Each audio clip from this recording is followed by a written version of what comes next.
السلام علیکم friends, welcome to ہنا ست ناولز۔ امید کرتی ہوں آپ سب خیریت سے ہوں گے۔ فرینڈز، جس نے میرے چینل کو ابھی تک سبسکرائب نہیں کیا تو پلیز اسے جلدی سے سبسکرائب کر لیجئے اور بیل آئیکن کو کلک کرنا بالکل بھی مت بھولیے گا تاکہ آپ کو آنے والی ہر نئی چیز کی نوٹیفیکیشن موصول ہو سکے۔ تو آئیے بنا وقت ضائع کیے چلتے ہیں آج کی قسط کی جانب۔ آج میں نے آپ کے لیے اسپیشل لانگ ایپیسوڈ لکھی ہے بیکاز مجھے نیکسٹ ایپیسوڈ دیتے ہوئے ایک دن ایکسٹرا ہو گیا تھا، تو میں نے سوچا کیوں نہ آج آپ کو لانگ ایپی دی جائے۔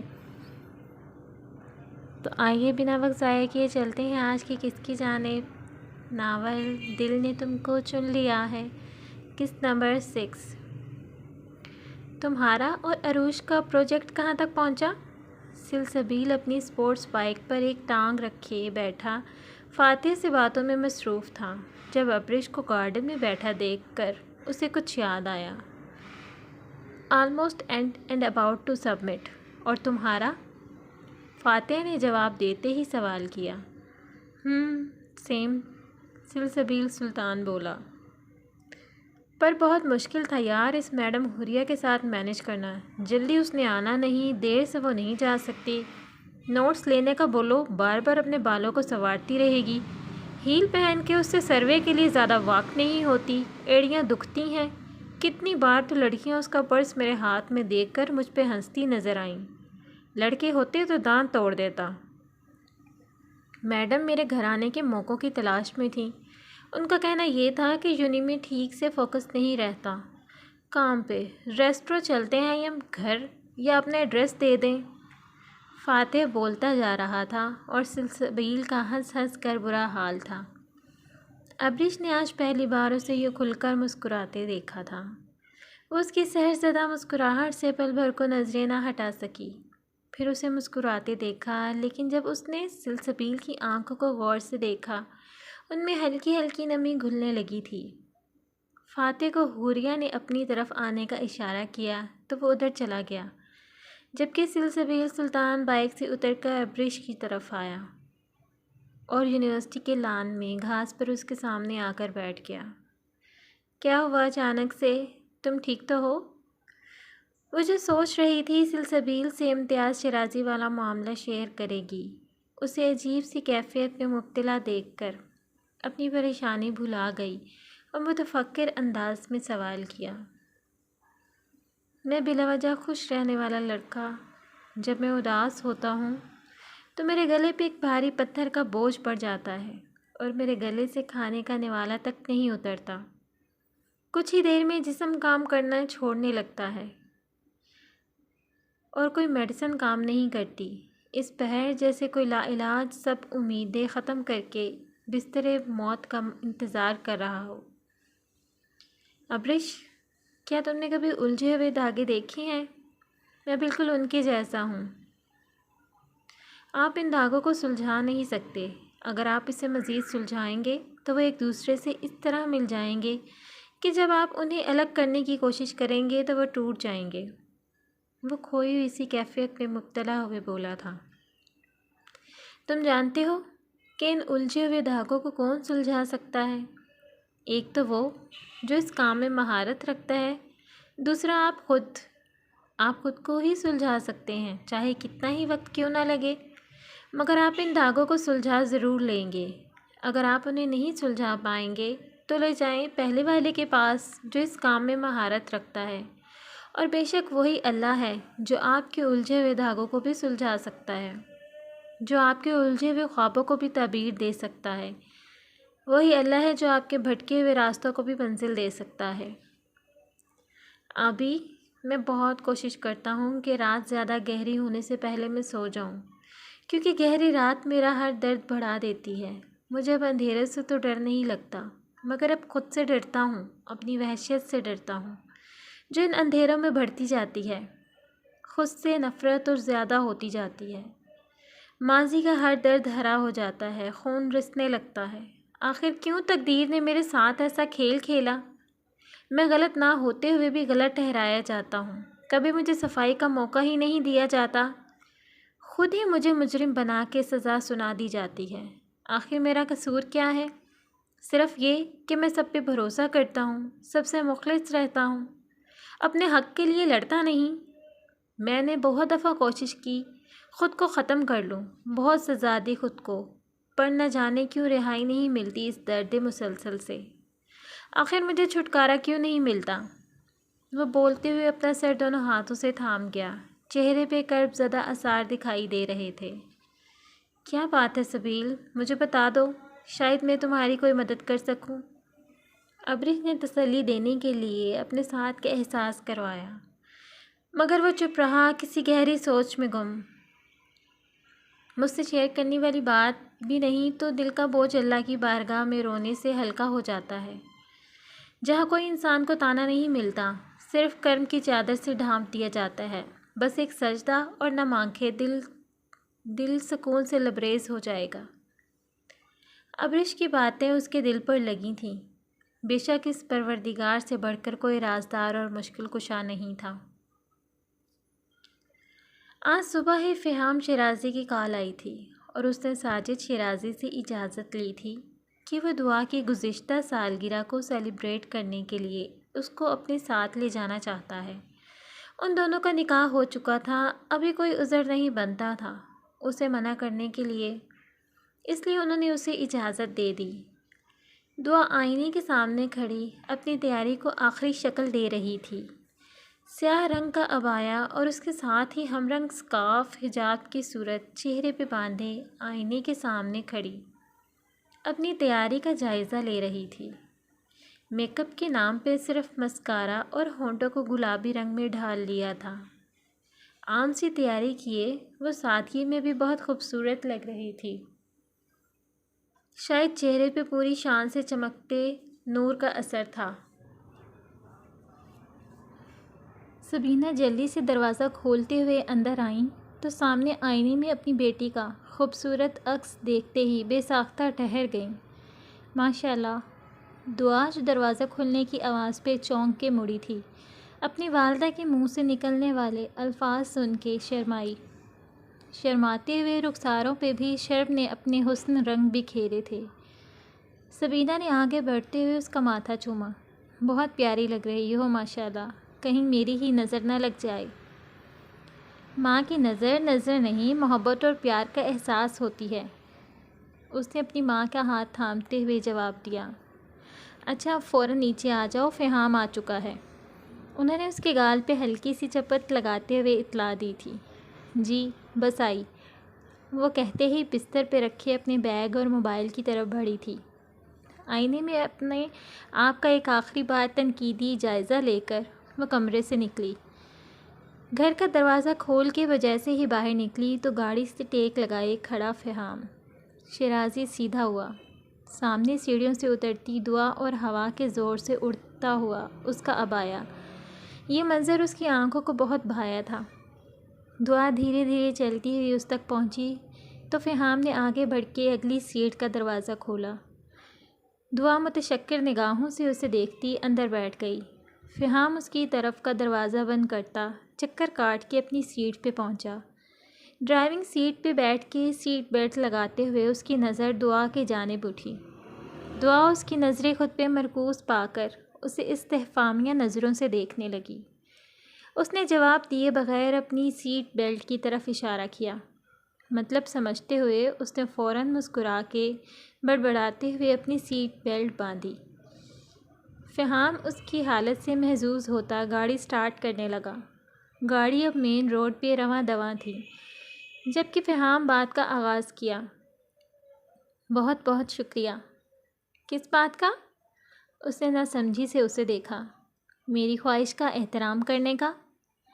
فہام شیرازی کی بات پہ وہ مسکرائی تھی۔ ویسے ہم جا کر آئی ہیں؟ اپنی مسکراہٹ چھپاتے ہوئے وہ متجسس ہوئی تھی۔ جلدی پتہ چل جائے گا۔ فہام نے شرارت سے مسکراتے ہوئے اس کی طرف دیکھا تھا، جواباً وہ بھی مسکراتے ہوئے اب باہر دیکھ رہی تھی۔ ویسے آپ کو برا تو نہیں لگا کہ میں ایسے ہی سمپل آ گئی؟ اچانک خیال آنے پر وہ ہچکچاتے ہوئے دل میں اٹھتا سوال پوچھ بیٹھی۔ فہام نے ایک نظر اسے دیکھا، پھر سامنے نگاہیں مرکوز کر لیں۔ میرے لیے تم ہر حالت میں قابل قبول ہو۔ اور سچ کہوں تو تم سادگی میں زیادہ پیاری لگتی ہو۔ اس نے دھڑکتے دل کے ساتھ کہتے ہوئے چور نگاہوں سے اس کی طرف دیکھا، جو سر جھکائے دھیما سا مسکرائی تھی۔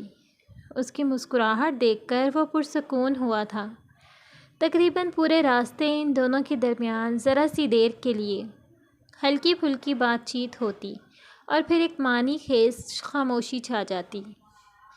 گاڑی کے ٹائر ہلکی سی چڑچڑاہٹ کی آواز سے رکے۔ اپنی منزل کے ٹھیک سامنے گاڑی کو رکتے پا کر گارڈ تیزی سے آگے بڑھا تھا۔ فہام نے اپنی طرف کا دروازہ کھول کے باہر نکلا اور چابی گارڈ کو پکڑاتے ہوئے دعا کی سیٹ کی طرف بڑھا۔ فہام کے دروازہ کھولنے پہ دعا اپنا عبایا سمیٹتی باہر آئی اور سامنے بڑے بڑے حرفوں میں کلب کا نام لکھا دیکھ کر ایک مسکراہٹ اس کے ہونٹوں پہ ٹھہر گئی۔ گارڈ اب تک گاڑی وہاں سے لے جا چکا تھا۔ فہام شیرازی اس کے برابر میں جینز کی جیبوں میں ہاتھ ڈالے کھڑا دعا کو مسکراتے ہوئے دیکھ رہا تھا۔ دعا اس کی نظروں کا ارتکاز محسوس کرتی اس کی طرف متوجہ ہوئی تو فہام نے ایک ہاتھ آگے کر کے اس کے آگے بڑھنے کا اشارہ کیا۔ دعا کے کندھے اچکاتے ہوئے جگہ سے لا علمی کا اظہار کرنے پر فہام دلکش سا مسکراتا ہوا آگے بڑھ گیا۔ دعا بھی اس کی پیروی کرتے ہوئے اس کے پیچھے چل پڑی۔ وہ جینز اور شرٹ میں انتہائی خوبصورت دکھائی دے رہا تھا۔ اس کا دراز قد نمایاں تھا۔ کلب کے اندر داخل ہوتے ہی ایک الگ ہی ماحول نے ان کا استقبال کیا۔ رنگ برنگی فلیش لائٹس میں ڈوبا ہال اور بھالو اور خرگوش کے بحروپ میں موجود لوگ آنے والوں پر پھول اور غبارے برساتے ان کا استقبال کر رہے تھے۔ پاس کھڑے ایک خرگوش کے بحروپ میں موجود لڑکے نے سرخ گلاب اس کی طرف بڑھایا تھا، جسے اس نے ہنستے ہوئے تھام کر اس کا شکریہ ادا کیا۔ وہ چاروں طرف نظریں گھماتی اس دلکش ماحول کو اپنی نظروں کے ذریعے دماغ کے اوراق میں نظر بند کر رہی تھی۔ چلیں؟ فہام کے مخاطب کرنے پہ وہ چونکی۔ کس طرف؟ اس طرف، فہام کہتے ہوئے ہال کی دائیں جانب چل پڑا۔ دعا بھی ایک ہاتھ سے عبایا جبکہ دوسرے ہاتھ سے گلاب سنبھالتی اس کے پیچھے جانے لگی۔ دونوں چلتے چلتے اب ایک وسیع لان میں پہنچے تھے۔ اس مقام پر فیملیز نہ ہونے کے برابر تھیں۔ دعا تو فہام شیرازی کی پیروی میں ادھر ادھر نظریں دوڑاتی ہوئی جیسے ہی لان میں داخل ہوئی سامنے نظر آتے مناظر دیکھ کر دنگ رہ گئی۔ اوپر سے کھلی چھت اور دور سے نظر آتے ڈوبتے سورج کی روشنی میں نہائے ہوئے پھول پودے اور آسمان پر نظر آتے گھروں کو لوٹتے پرندے، چاروں طرف برقی کمکموں کی جگمگ کرتی روشنیاں اور ان روشنیوں کی چمک اپنے اندر سموتا فواروں سے نکلتا پانی، یہ جیسے کوئی خوابناک منظر تھا۔ وہ زندگی میں پہلی بار ایسا خوبصورت منظر دیکھ رہی تھی۔ اسے اپنی اپنی آنکھوں پر یقین کرنا دوبر ہو گیا تھا۔ کیا وہ واقعی کوئی خواب دیکھ رہی ہے یا یہ سب حقیقت میں ہو رہا ہے؟ وہ پہلی بار اپنے پسندیدہ مناظر کا ایک ساتھ دیدار کر رہی تھی۔ ہونٹوں پہ ہاتھ رکھتی، اپنی خوشی سے بے ساختہ نکلنے والی چیخ کا گلا گھونٹتی وہ آگے بڑھی اور لان میں ہی خود پہ قابو نہ رکھتے ہوئے گول گول گھومنے لگی۔ فہام اس کے اس انداز میں خوشی ظاہر کرنے پہ مسکرا کے رہ گیا۔ دعا گول گول گھومتی اپنے اوپر نظروں کی تپش محسوس کرتی رکی اور سامنے فہام کو اپنی ہی طرف متوجہ پا کر شرم سے پانی پانی ہو گئی۔ ایکچولی مجھے بہت شوق تھا یہاں آنے کا۔ لاہور میں دوستوں سے سنا تھا اس جگہ کے بارے میں اور اب دیکھا تو قابو نہیں رکھ پائی۔ وہ قریب آتی نظریں جھکائے اس کے پہلو میں کھڑی ہو گئی۔ اس کے شرم و حیا سے گلنار ہوتے رخسار اور جھکی پلکیں اس ڈوبتے سورج کی روشنی میں نہایت دل فریب احساس سے روشناس کروا رہی تھیں۔ فہام کی لو دیتی نظریں خود پہ مرکوز پا کر وہ اپنے آپ کو کوسنے لگی۔ اس کی حالت سے لطف اندوز ہوتا فہام مسکراتے ہوئے چہرے کا رخ پھیر کے سامنے ڈوبتے سورج کو دیکھنے لگا۔ دھیرے دھیرے افق نے سیاہ رضائی اوڑھنا شروع کی اور ستارے بادلوں کے پیچھے اپنی جھلکیاں دکھاتے نمودار ہونے لگے۔ فہام کب سے منتظر تھا کہ وہ کچھ کہے، لیکن وہ فطری شرم و حیا سے مکمل خاموشی اختیار کر گئی تھی۔ آج اسے اپنے ساتھ گھمانے اور ساتھ وقت گزارنے کا مقصد یہی تھا کہ ان دونوں کے مابین اجنبیت کی دھند چھٹے اور وہ دونوں ایک دوسرے کو اچھی طرح جان سکیں۔ کسی نے کیا خوب کہا ہے، انسان کی باتیں اس کا عکس ہوتی ہیں اور گفتگو کسی گہرے شخص کو جاننے کا بہترین طریقہ ہے۔ وہ بھی اس کے اندر کی گہرائی، اس کی پسند اس کی باتوں سے ماپنا چاہتا تھا، اس کی پسند ناپسند، اچھائی برائی، خوبیاں خامیاں اور دلی احساس سے واقفیت حاصل کرنا چاہتا تھا، پر وہ موقع دے تو ہی۔ اس کے برعکس دعا اسے ہر روپ میں قبول کرنے کو تیار تھی۔ اس کے نزدیک خاموشی کا یہ دور بھی کسی داستان محبت سے کم نہ تھا۔ دیکھا جائے تو ایک الگ سے تعلق محسوس ہوتا تھا، ایک گہرائی سی تھی اس میں، اور اس خاموشی میں ہونٹوں کی بجائے حرکات اور آنکھیں باتیں کرتی تھیں، گویا اپنا احوال سنا رہی ہوں۔ ان کے بیچ جگہ بناتی اس خاموشی میں بھی محبت سمندر میں کسی ڈوبتے سورج کے مانند جو اپنا آپ ڈبا دیتا ہے۔ ہر شے کا آغاز محبت اور انجام محبت ہے۔ یہ درد کے مارے لوگوں کا بس ایک پیغام محبت ہے۔ یہ جو مجھ سے پوچھ رہے ہو من مندر کی دیوی کون، میرے اچھے لوگوں سن لو، اس کا نام محبت ہے۔ شدت کی لو ہو یا سرد ہوائیں، اس کو کیا پرواہ، کانٹوں کے بستر پہ بھی محو آرام محبت ہے۔ بن بولے ایک دل سے دوجے دل تک بات پہنچتی ہے، جو ایسے روحوں پر اترے وہ الہام محبت ہے۔ کافی دیر کے وقفے کے بعد فہام اچانک اس کا ہاتھ پکڑتا ایک سمت میں بڑھا۔ دعا اپنے اچانک پیش آئے اس فعل پہ حیرانگی سے اسے دیکھتی رہ گئی، گویا وہ بہت بڑی جسارت کر بیٹھا ہو۔ وہ اپنے اور اس کے ہاتھ کے باہم ملاپ کو دیکھتی کچھ اخذ کرنے میں مصروف تھی، اس کے ساتھ کھنچی چلی جا رہی تھی۔ فہام اس کا ہاتھ پکڑے آگے آگے چلتا، اس کی متوقع حالت سے محظوظ ہوتا، ایک شاندار حال کے سامنے رکا۔ دعا جو اپنی ہی دھن میں مگن اس کے پیچھے آ رہی تھی، اچانک اس کے چوڑے شانے سے ٹکرائی۔ سنبھل کر محترمہ، آپ تو ابھی سے گرنے لگی ہیں، اتنی جلدی تھک گئیں؟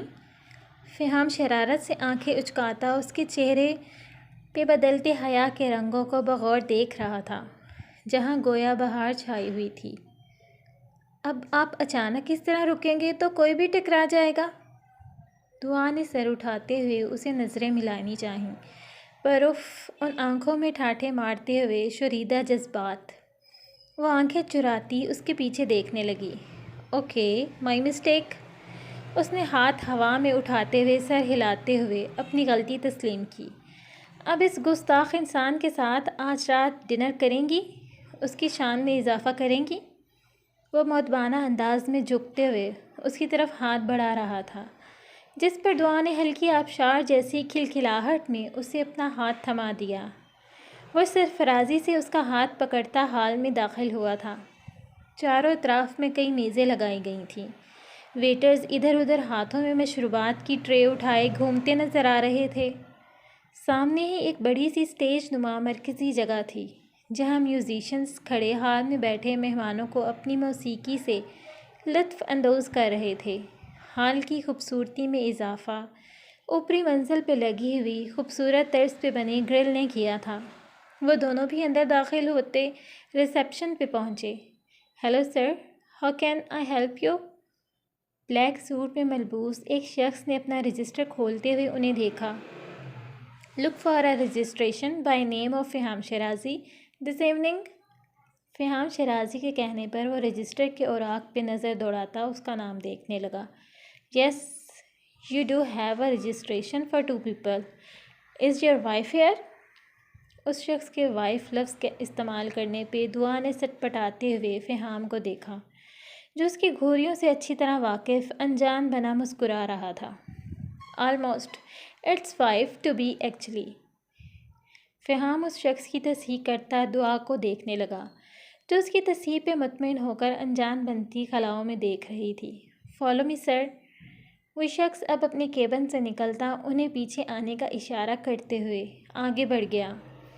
اس کی پیروی میں چلتے ہوئے وہ دونوں اسٹیج کے قریب ہی ایک میز پہ پہنچے، جہاں آمنے سامنے 2 کرسیاں رکھی ہوئی تھیں۔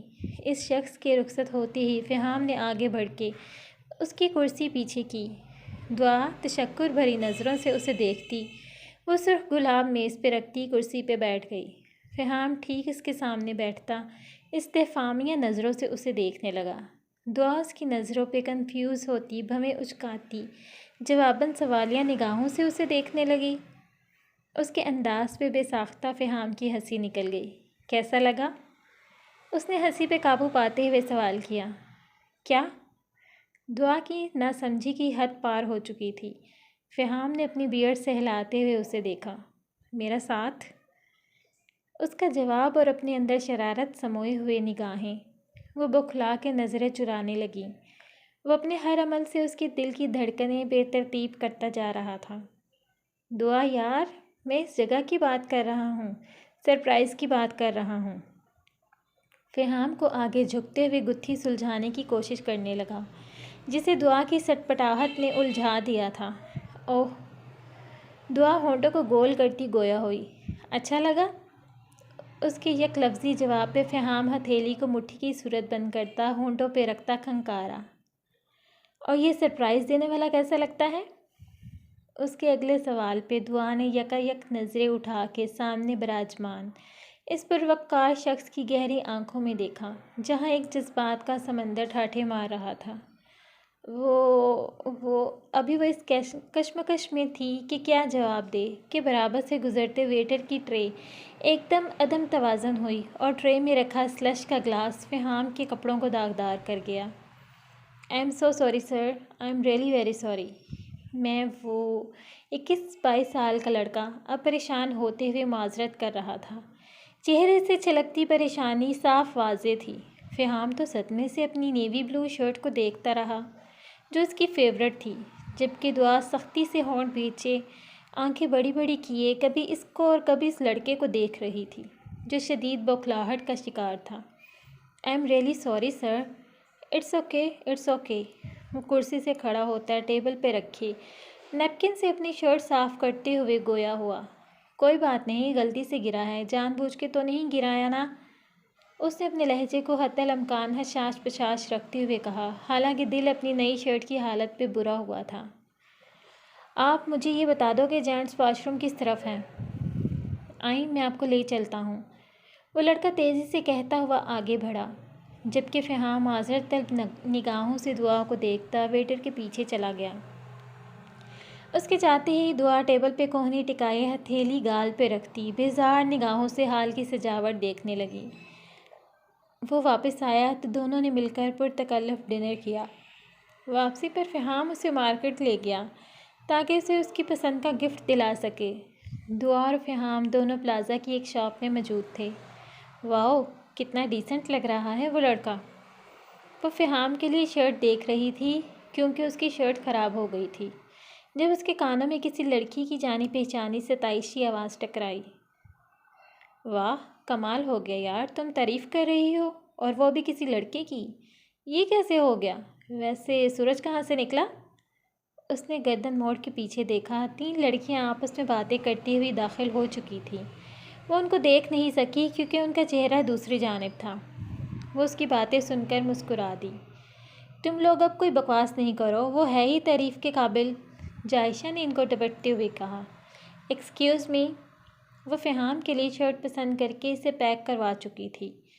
فہام کے کہنے پر اپنے لیے ڈریس پسند کر رہی تھی، لیکن اس کو سمجھ نہیں آ رہی تھی کون سا سلیکٹ کرے۔ تبھی کسی لڑکی نے اس کو پیچھے سے پکارا۔ جی؟ اس نے پیچھے مڑ کر دیکھا تو وہی تینوں لڑکیاں اس کے پیچھے کھڑی اس کو بلا رہی تھیں۔ دعا، تم دعا ہی ہو نا؟ جائشہ نے اسے پہچان لیا تھا نقاب میں بھی۔ دونوں میں جان پہچان کے بعد سلام دعا کا بھی تبادلہ ہوا اور رسمی گفتگو ہوئی۔ تم کچھ کنفیوز سی لگ رہی ہو، کیا ہم مدد کریں؟ دعا نے غور سے دیکھا، وہ بار بار فہام کا سرتا پاس ستائشی نظروں سے جائزہ لے رہی تھی۔ کر دوں مدد؟ مجھے سمجھ نہیں آ رہی میں کون سا سوٹ لوں، اس نے اپنی کنفیوژن بتائی۔ یہ آپ کے ساتھ کون ہے؟ جائشہ کے ساتھ کھڑی لڑکیوں میں سے ایک نے سوال کیا۔ میرے ہسبینڈ، اس نے انتہائی سادگی سے کہا تھا، لیکن میرے ہسبینڈ کہنے پر اسے بہت محنت کرنی پڑی۔ شرم و حیا سے اس کے چہرے پر گلال ٹوٹ کر بکھرا۔ فہام کی بصارت کو یہ منظر بہت بھلا لگا تھا۔ اوہ واؤ، مطلب آپ میرڈ ہیں؟ وہ دونوں چونکی۔ جی ہاں، وہ بھی مسکرا دی۔ اس کے چہرے پہ بہت دل فریب مسکراہٹ تھی۔ ان تینوں نے ایک دوسرے کو دیکھا۔ کب ہوئی آپ کی شادی؟ ان میں سے ایک لڑکی نے بڑے پرجوش انداز میں پوچھا۔ بچپن میں نکاح ہوا تھا، ابھی بس رخصتی ہونی باقی ہے، جو کہ اگلے ماہ متوقع ہے۔ اس سے پہلے ہی کہ وہ جواب دیتی، فہام نے اپنی گھمبیر آواز میں جواب دیا۔ فہام، تو تم وہی ہو جس کو کال پر میں نے اپنے کام کا کہا تھا؟ اس کے منہ سے اپنا نام سن کر فہام شیرازی کے چہرے پر یکدم سختی در آئی اور اس کی رگیں بھی غصے سے تن گئی تھیں، جبکہ دعا کے دماغ میں بھی جھونکا سا ہوا۔ جی وہی ہوں، آپ کا کام ہو جائے گا، بہت وقت ہو گیا ہے، تم چلو یہاں سے دعا۔ فہام نے دعا کا ہاتھ اپنے ہاتھ میں لیا اور دروازے کی طرف بڑھا۔ فامی رک جاؤ پلیز، ایک بار میری بات تو سن لو۔ جائشہ بھی ان کے پیچھے لپکی۔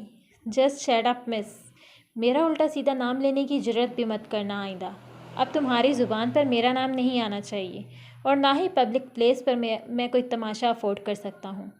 آئی تھنک تمہیں اپنی عزت کی پرواہ نہیں ہوگی، لیکن مجھے اپنی عزت بہت پیاری ہے، انڈرسٹینڈ؟ غصے سے دھاڑتا ہوا زور سے دروازہ دھکیل کر باہر نکلا۔